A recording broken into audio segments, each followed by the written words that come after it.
Hello and welcome to the channel. Today we're going to be making mango green chili wine. This is going to be our second vintage or batch this year for our mango green chili, trying to improve on our first batch for our small little home winery. We have 25 pounds of mangoes here. We have all the additives and everything that we're going to need. And I'm going to show you everything that you need to be able to make this today. Our initial must is going to be about 5.4 gallons, but we'll hope to end up with about 3.9 to about 4 gallons at the very end of the entire process, through refining, through racking, through filtering, through going through that whole process. So follow me along and let me show you how to do it. All right, so here's about everything that we're gonna need today. We have our 25 pounds of our organic mango chunks. These have been frozen and thawed. I love to freeze the fruit, even if I'm doing varietal grapes like Tempranillo, Zinfandel, what have you. I will freeze them sometimes. I love to do that because what it does is that breaks down those cell walls. You get more of a yield and more juice out of that. So we have our wine tin in there. We're going to be using half a teaspoon per gallon. So today with the 5 gallon starting must, it's going to be 2.5 teaspoons. We have our pectic enzyme. This is going to help break down the pectin haze, so to speak, that's going to be in the fruit, as well as break down the walls of the overall fruit and get us a higher yield of juice out of there. We have our acid blend, which is just a mix of different acids, and we're going to be using the easy part with this to remember, I say 0.5, but half a teaspoon per gallon of each one of these. Really easy, right? So just half a teaspoon, 2.5, 2.5 teaspoons is what we're going to be using today for our 5 gallon. So if you're going to do a smaller batch, maybe just a gallon, just half a teaspoon, and then you can scale up from there. We're also going to be using our potassium metabisulfite, which comes in the form of Candem tablets, 1 per gallon. Again, just scale as needed. I'm going to be using 5 of these since we'll be starting with about a 5 gallon must today. This is going to kill off any of the wild yeast, and it's also going to sanitize our wine of any funk that may be in there. And it's going to create the best environment for our yeast to start in 24 hours. When I add the yeast, it won't be added today. I have some yeast nutrient out here, 2 different types. Although this one is just in a regular bag here, that's because my dog ate the original bag. No kidding. But this is Fermade O yeast nutrient, and this is Fermade K yeast nutrient. Fermade K is what we're going to be using today. This is going to be, if I can get that in focus, this is going to be a half a gram per gallon. So I'll be using 2.5 grams of Fermade K today. This has DAP in it. DAP is like a supercharger energizer to get your yeast started and your brew started. And then Fermade O we're going to use as a scheduled amount, and that's going to be 0.6 grams per gallon, 24 hours and then 48 hours, kind of in a staggered schedule of feeding the yeast the nutrients that they need. What that does is that allows you to have the least amount of off smells, the least amount of off flavors, because the yeast isn't stressing, and you get a full fermentation all the way till end is the goal there. So, all right, here's our 3 gallons of water. This is the water that I use. We're going to be using that today for our must. You might be asking yourself, you said there's going to be about 5 gallons of must. Why do I only have 3 gallons of water? And I should have explained this better in some of my other videos, so I'm going to do that now. All right, so I wanted to talk about yield a little bit. I haven't really explained that in my video, what you want to start with, so what you expect to get at the end. I'm not going to get deep dived into it. I'm going to do another video on that. But just real quick, I do a lot of behind the scenes note taking and adjusting my batches. A vintage is just a batch, so one vintage or batch to the next. Trying to adjust, fine-tune, adjust flavors that people liked, that they didn't like, noses, increasing fruit, decreasing fruit, changing additives, all that kind of stuff. So sometimes I will make a 3 gallon batch that starts with a 5 gallon must, but I will only dose it or additive it for 3 gallons. In this case, we're going to actually do the dosing for the additives for the full 5 gallons here, because we've got 25 pounds of fruit, and that's the additives I'm going to do today. But I just wanted to explain a little bit in yield process. So although we only have 3 gallons of water, in addition to that, we're going to have about 6 pounds, 10 ounces of sugar, at least that much.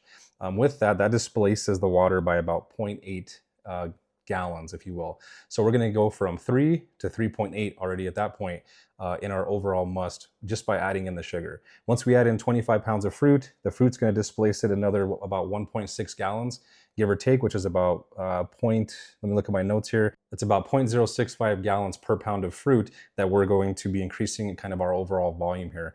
So long story short, we have about 1.6 gallon increase in our must and fruit. We have about 0.8 gallons in sugar, and then we have our 3 gallons of water, which at the end of that puts us at 5.4 gallons overall must to start this. But we will not end with that.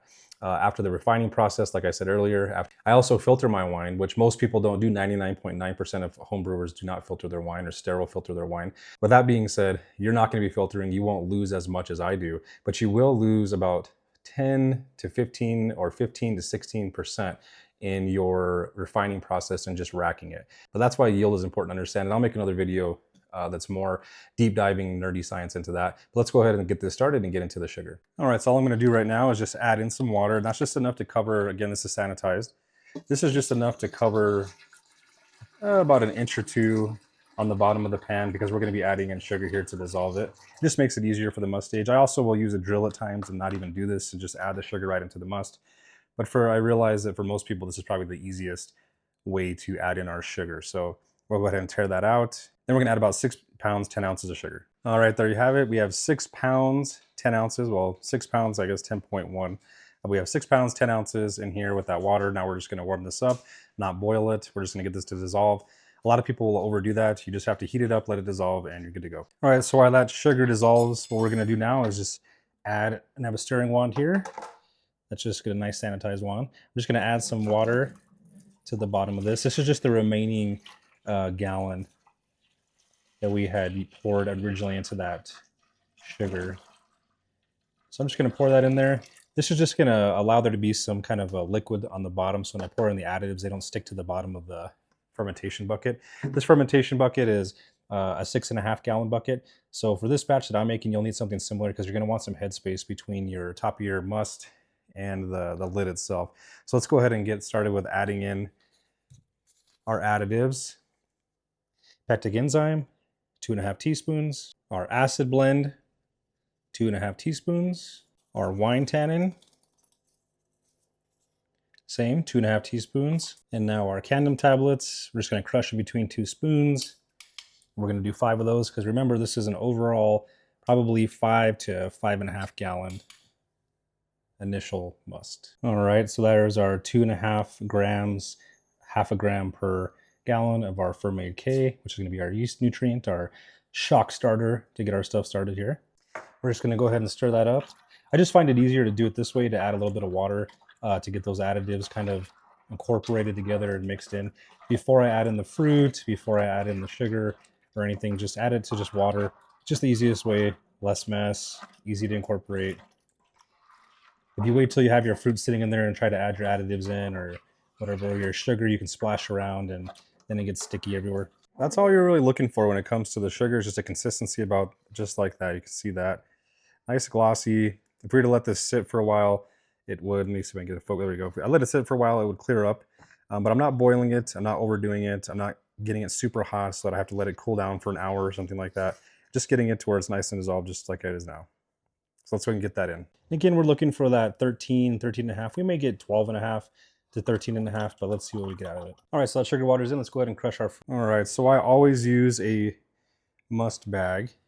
Again, start the refining process in the beginning, not at the end. We're gonna zip that there.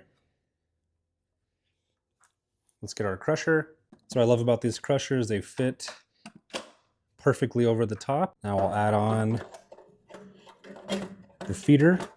Crusher's pretty straightforward. I'm just gonna go ahead and turn the handle. All right, so let's get this tied up. You can see all that fruit in there would make a mess. It'd be very hard to clear if we didn't have it in a bag. So we're going to get this tied up, and I'm also going to show you the silicone zip ties. We've seen in other videos. I love it. Works great. Keeps this, as you stir this pretty aggressively, this can come open, and the whole purpose of it, keeping the fruit away from your wine in terms of the pulp and whatnot, it becomes pointless. So this silicone tie really makes it sure that it doesn't come out. And they're sanitized. You can use them over and over and over. I think they're my description links down there. All right, so let's get the other water added. You'll see it's going to increase the volume pretty dramatically now. I'm only going to add about half of this, then I'm going to check the ABV, specific gravity of the hydrometer, and see where we're at. Before I check the specific gravity, just make sure you get it all nice and mixed up, incorporated. If you've got some time, you might even want to walk away for a few minutes, just kind of let the juices of that mango come out, at least initially, before it breaks down in fermentation. Just get it all nice and mixed up. Try not to get it on your floor and make a sticky mess. All right, so you can see the initial gravity there is about 11.5%. All right, so you can see there we're just under 14, maybe right at 14, 13.9, 14. Overshot the 13.5 just a little bit, but that's perfect. 14 is gonna be great. All right, so we got the lid back on. We have our, and I was gonna show you here, can't tell because of the lighting, but it's just over 5 gallons, probably about 5.5, 5.25 gallons. We'll get that on, and in 24 hours, we're gonna add what I like to call the yeast bomb. All right, so it's been 24 hours since we put our must together and added those candom tablets. Everything's nice and sanitized. We're gonna go ahead and make our, what I like to call the yeast bomb. I love this. So what I'm gonna do is, this is warmed up water. This is a half a cup of water. Right now it's at 97 degrees. We'll wait till it gets to about 95 or a little bit lower. But what we are gonna do right now is we are going to add our Fermented K, just 0.2 grams, just a pinch of that, just to get this jump started. This is 1 tablespoon of just white table sugar or cane sugar. Go ahead and add that in. Tear out our scale here. And then we're just gonna add just a pinch of our Fermented K. You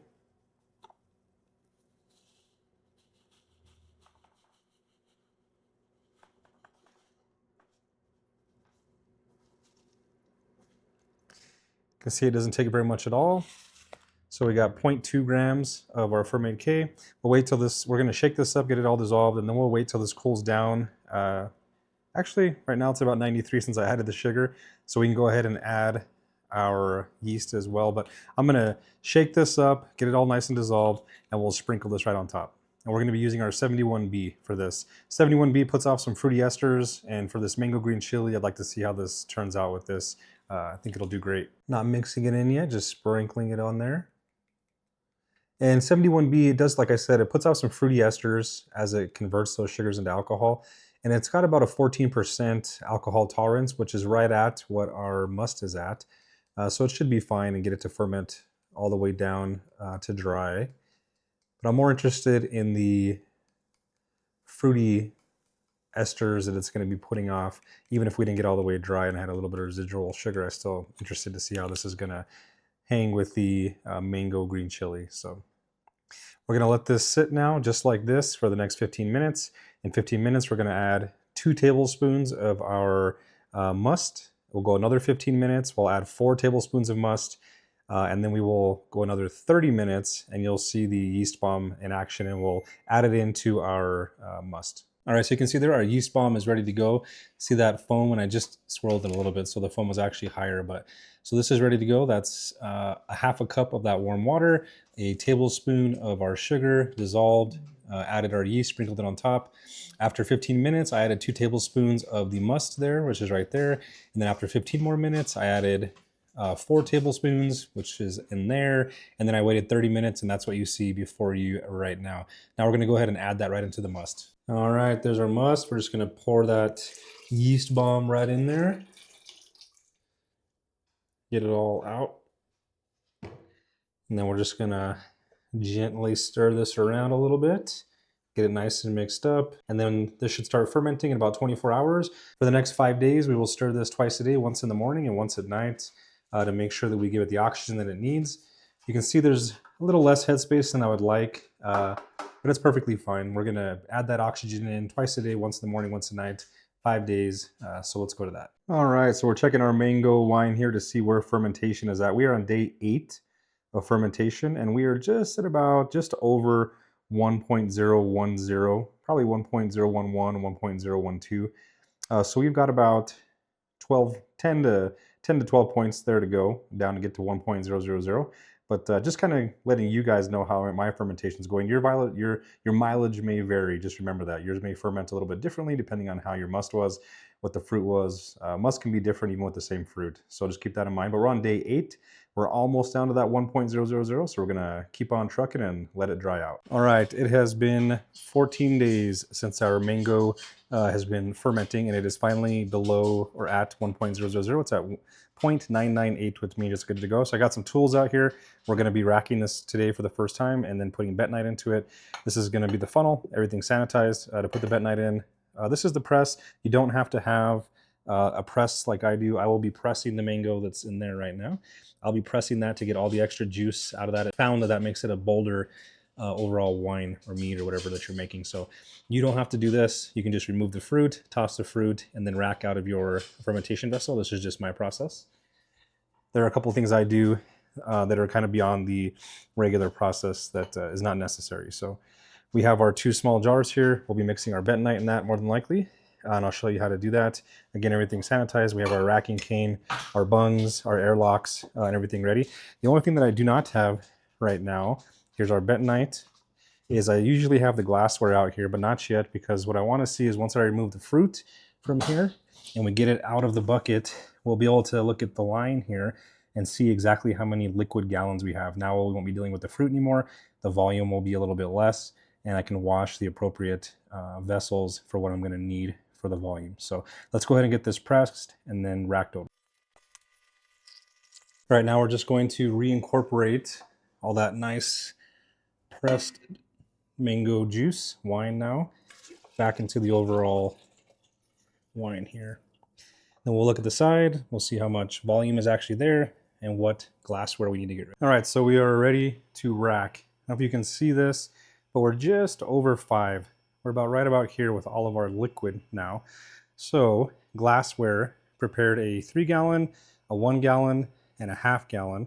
So that would be 4.5 gallons, because we're gonna lose at least a quarter to a half gallon in our lees, and we're not gonna wanna keep that. So this is probably about as much as we're gonna get out of this, but let's go ahead and get it racked. All right, so we have started to rack there. The only thing I wanted to really point out here, this is kind of the boring part, is but you can see the top of the auto siphon at the top of the wine there. And I'm gonna hold that there as it goes down into the fermentation bucket. I wouldn't just drop the auto siphon all the way to the bottom of the bucket, because that's where all the lees are at. So we just wanna hold this and we wanna follow the top of the wine all the way down, and then we will tilt the bucket at the very end to try to get as much wine as possible without actually getting any of the lees. So just something to point out, but I'll kind of fast forward through this so we get through the boring part. All right, so you can see we actually did get the full 5 out of it, and I'll show you what's left in there. So we got a little bit more than I expected, but got the full 5. So now let's go ahead and get the bentonite in. All right, so we have our bentonite ready to go. What we're gonna do is use our metal funnel to put it into our glass vessels. I'm gonna use these 2 mason jars. Each one has near boiling, half a cup of water in each one.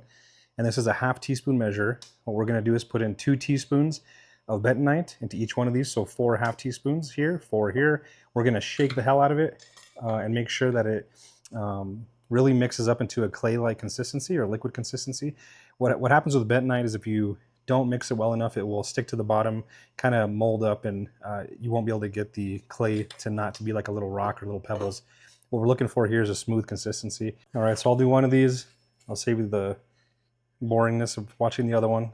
What we're gonna do is just spread it around. We don't wanna dump it all in the middle, because then it will build a little mountain, and then it will start to actually harden or kind of coagulate inside of the water here. And that's also why it's extremely hot, near boiling. You really are gonna give them a very, very good shake and make sure that that water's hot. So we'll come back when that's done. All right, so all we're gonna do now is take our stop off here, grab our funnel, and the entirety of this is gonna go right in here, just like that. And this is good for up to 5 gallons. But with bentonite, the way you want to think about it, you can already see all that interaction immediately. Let that sit for a second, then we'll stir it.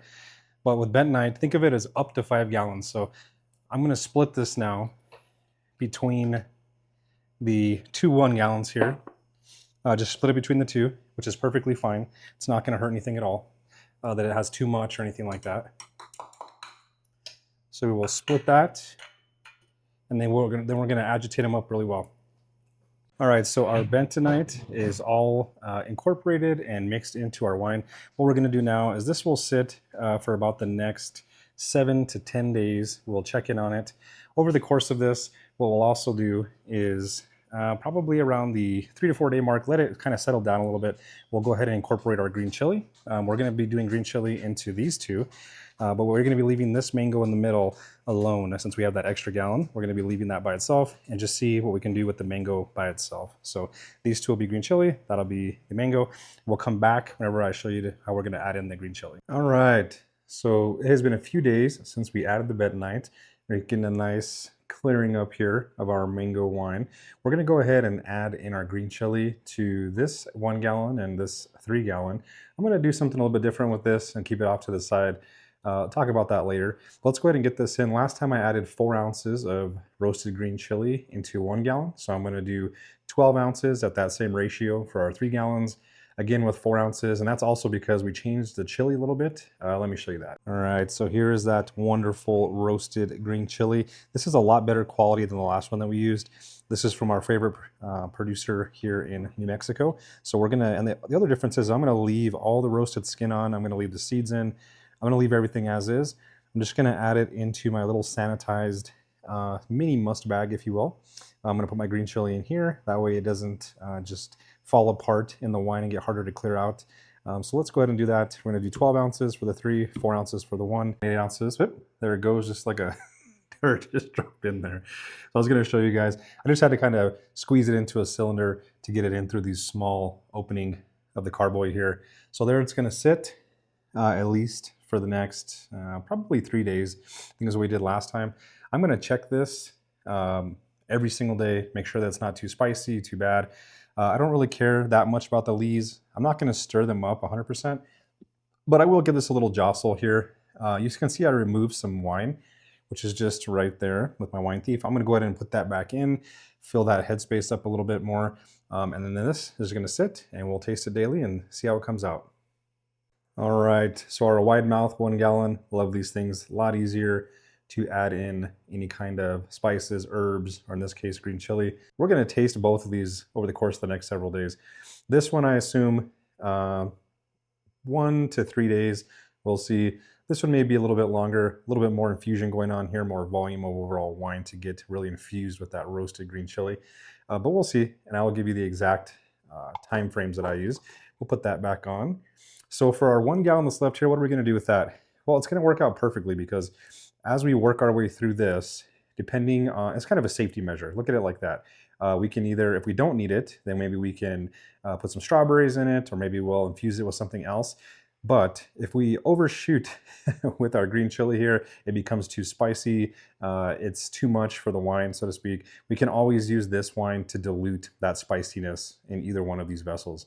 So for right now, this is a safety measure. If we don't need it, great. I might do something else with it, or I might just leave it a mango wine. Okay, so today we are going to be taking out the remaining green chili, talking about that a little bit, and we're going to be racking our wine over to a new vessel and adding in our next refining agent, which is going to be super clear. So just wanted to talk about this a little bit. I have an upstairs and the sun is shining down and competing with the light with the video, so it gives it this pretty awesome like morning glare, which is, I don't know, just noticed it's pretty cool. All right, anyway, this one sat with 8 days with the green chili in it. I just took the green chili out yesterday.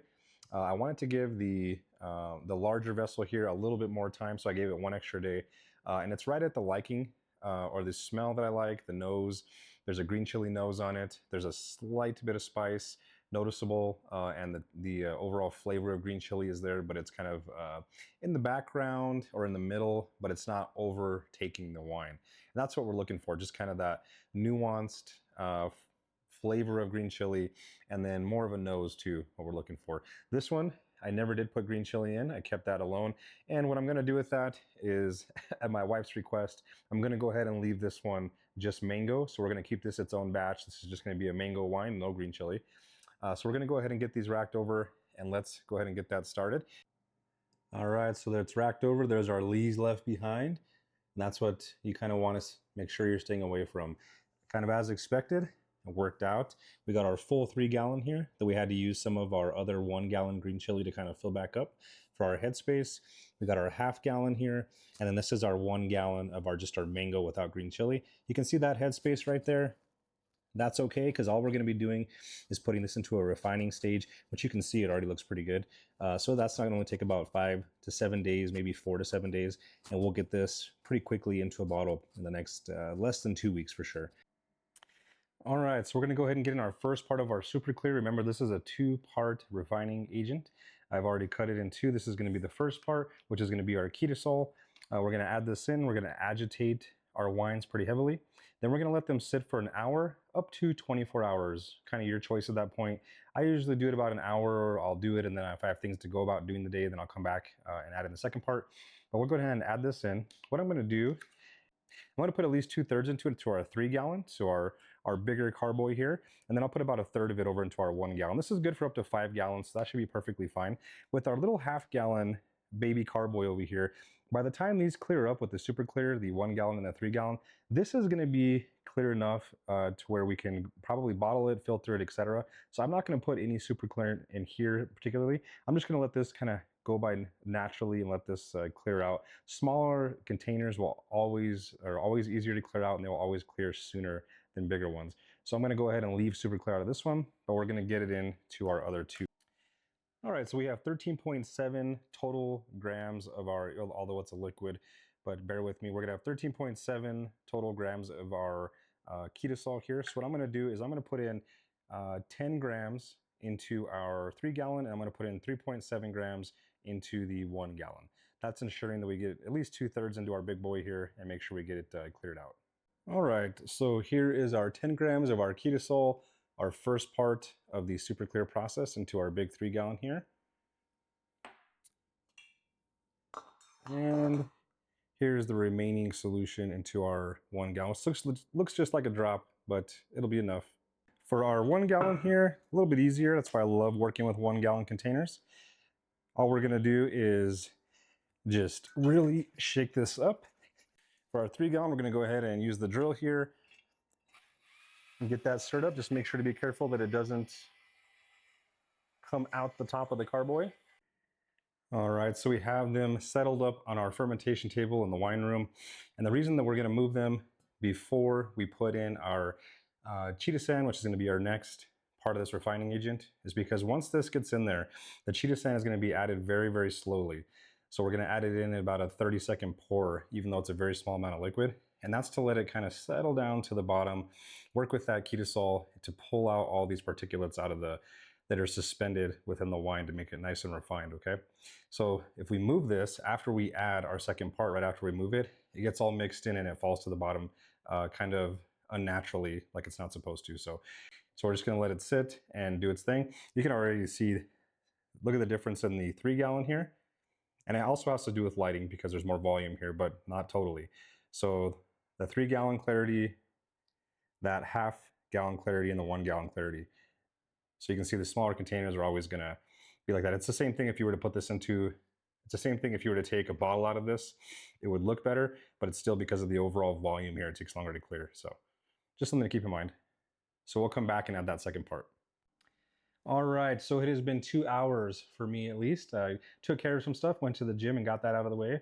And now we're gonna add in our second part to our refining agent of our super clear. So what I've already done is I put the entire packet into 1 ounce of warm water, and it was in 1 mason jar. I swirled that around and made sure that it was dissolved.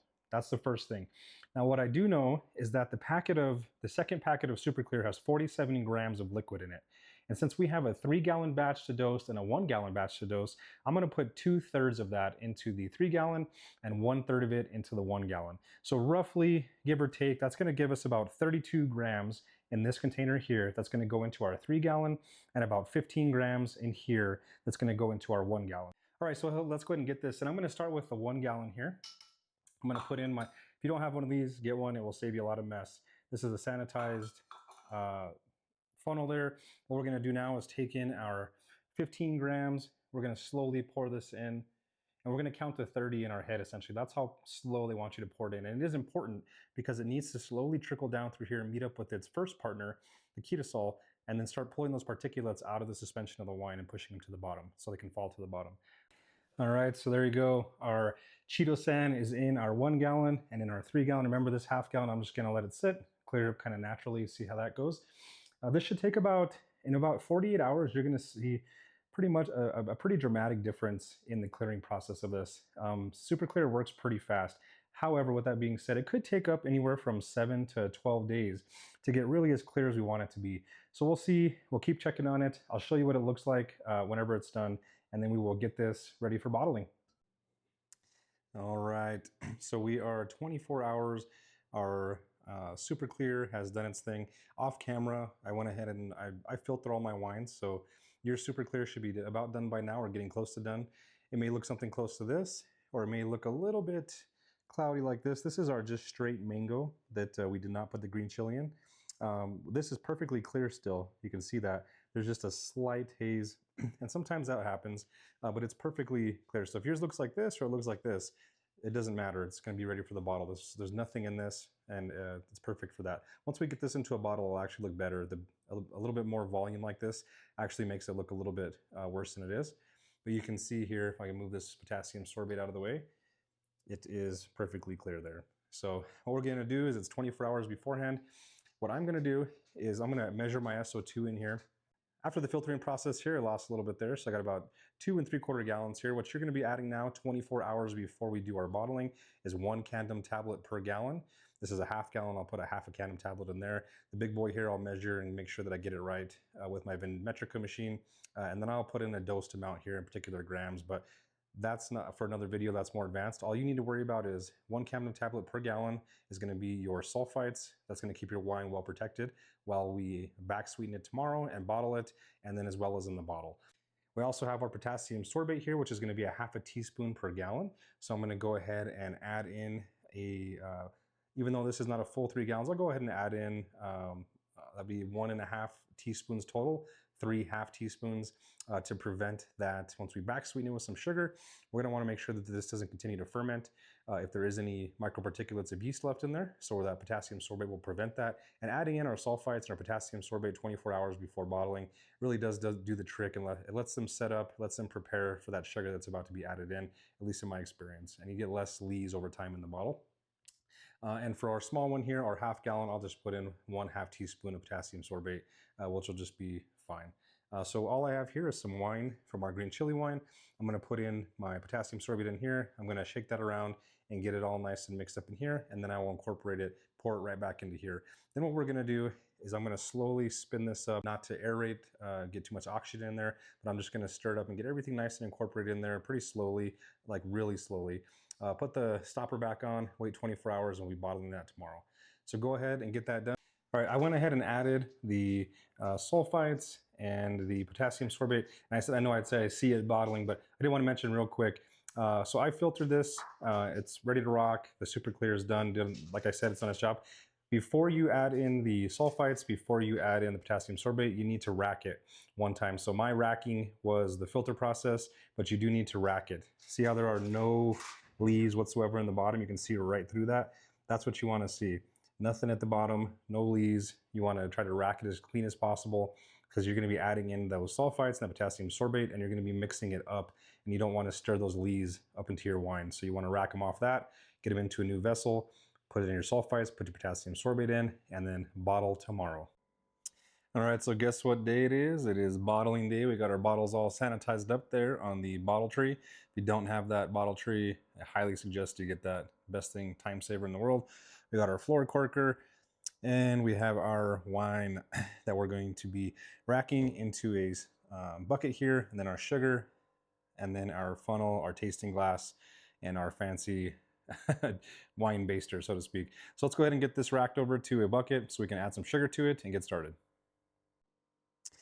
All right, so all I've done here is pulled out some of our wine with our fancy wine baster there, and I'm going to show you how many grams and sugar I put in.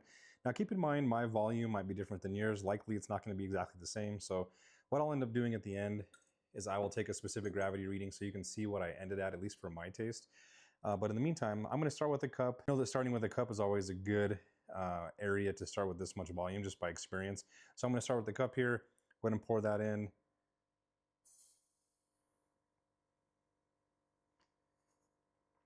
We'll see how many grams that turns out to be.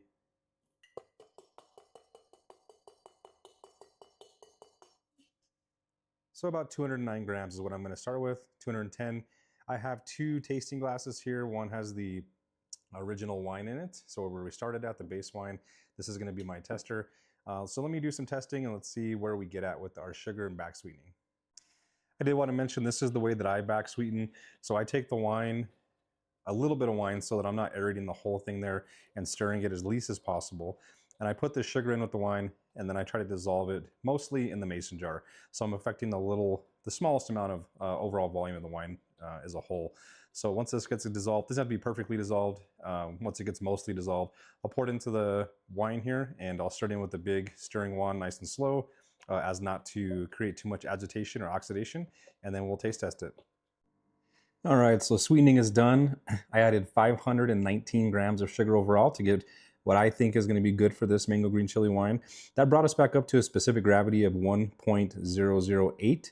So 1.0008. Remember that mine fermented down to 0.990, all the way down to 990. So I actually went up 18 points if you want to look at it like that. So I went from 0.990 up to 0.1008. So 18 points of sugar added, and I'm just counting if that's 0.990, 2, 4, 6, 8, and then so on. So 18 total points there that we went back up to reach what we like for our flavor. All right, now that we're gonna bottle, you can see here, again, that's why I love the scales on these buckets. We have, with our sugar added, it does add in a slight amount of bit of volume. We have about just over 2.5, probably 2.65-ish gallons. Remember that for every full gallon, that's 5 750 milliliter full size wine bottles. What we have today is some, get around to there. What we have today is going to be our 750 milliliter full size bottles. We also have some splits, which are exactly half the size of a 750 milliliter bottle. Altogether, we have 9 big bottles here, and then we have 6 little bottles. I'm expecting to get about 11 to 12, maybe 13 bottles total out of this. So let's see what we get. All right, there we go. I'm just using the bottling wand. I love this thing. It lets you get very accurate pours, so to speak, into your bottles there. So let's get these all filled up and see what we get. All right, there you have it. We have our 9 full-size bottles and our 6 splits or half-size bottles. So it would have been 12 full if we'd have put it in all big bottles, just as expected. We're trying out new labels here. I'm creating 2 different labels. You guys tell me, you like the one on the left or the one on the right? The one on the right, I got to update the alcohol by content because it is actually 14.43. But you tell me, art design, labels, we're trying to open a small winery, hopefully this coming year. Let me know what you think of the labels. If you liked this content or you got something helpful out of it, please hit that like button, subscribe to the channel. It does really help me out. Just a small channel trying to grow. And until the next time, cheers.